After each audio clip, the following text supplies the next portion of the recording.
बात करें भाई रोशन रोही का ना, तो एक गाना रिलीज हुआ है, एचडी क्वालिटी में वीडियो रिलीज हुआ है, जिस गाना का टाइटल है तोरा रूपवा के जोड़ा ना हो। भाई गाना का टाइटल है तोरा रूपवा के जोड़ा ना हो, यानी मगही में गाना का टाइटल है।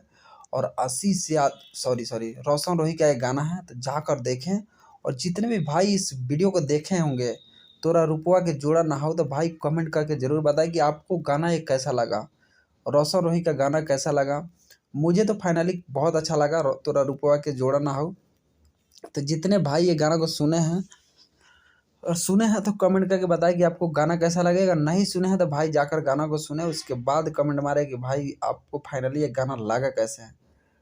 तो भाई जाकर गाना को सुने और रोशन रोही को सपोर्ट करें। तो thank you so much video watch करने के लिए, लव यू ऑल। हाँ भाई, अगर मुझसे आप कांटेक्ट करना चाहते हैं तो मेरा नंबर है 8294985972, इस पर बात कर सकते हैं।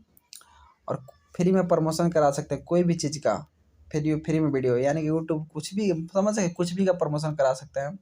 तो thank you so much video watch करने के लिए, love you all. Magahi industry या भोजपुरी इंडस्ट्री के जितने भी फैन चाहने वाले हैं सभी को thank you so much video watch करने, लव यू ऑल।